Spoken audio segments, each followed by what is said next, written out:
Shalom. Nyansaboakwa babiem ene day ewo Nyansaboakwa so. Ene ade ba ko ya me ya na se bi tafrache etwa me nsunum.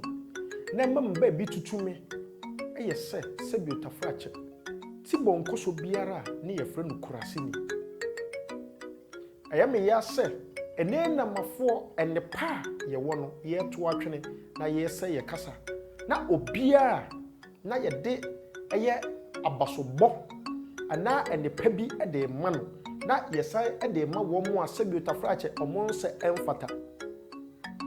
efiri tetentre de besi ne no obɔ ade nyina wiye ye no ohunu se eye na ewo se edidin ema no ye keka abode esisi ani ema nipa no enya nepa ene me koten ya ti bonkoso bia ne ye frɛ no Kruasenii enyo obia na wakonya se bi otafrache osefata se ye befre no Kruasenii eti ene so bi fro Kruasenii a ma obunfu efri se de onim de na efre no Kruasenii enye obia se bi otafrache na ni emieye se obi ani emieye a ye fre no se onipa kro no oyo obia oni ntiteye ana se obetimi akase na adwen awofo ekwan ba so ena wose yetumi ede ye kasa edi dwuma ye kasa Kruasenii a Kruasenii ne obia onim kuro bi ase na obetimi ache bibiara kuro no ebetimi ama watena se ewo adigye mu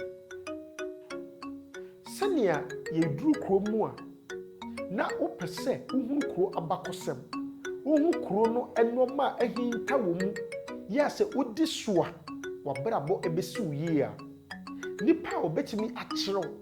na umfom ewo kwan bia so no ene si wedi onim kuro yi ase eti wedi si yekosi ne so a oye kuro mu ha sei ase eni na kyese onim kuro yi ase na bokosem ene ne panyina eti sa okoto se bi tafrache ye fro ti bonko so bi Kruasenii a betumi akache ne se onsam fata si ebefre no sa efiri ne kro so bi ya de bi na nsem fata mesro emfre no Kruasenii ne obi a onim de efa kuro bi ho no betimi akye kuro no abakosem ene noma a ehase ono ne yakase oyi kuro Asenii na kyese ofiri ho enim de efa kuro no ho enim kwan a obefa so a betimi abo obra asem ento jemeso eyo Shalom Nyansaboakwa.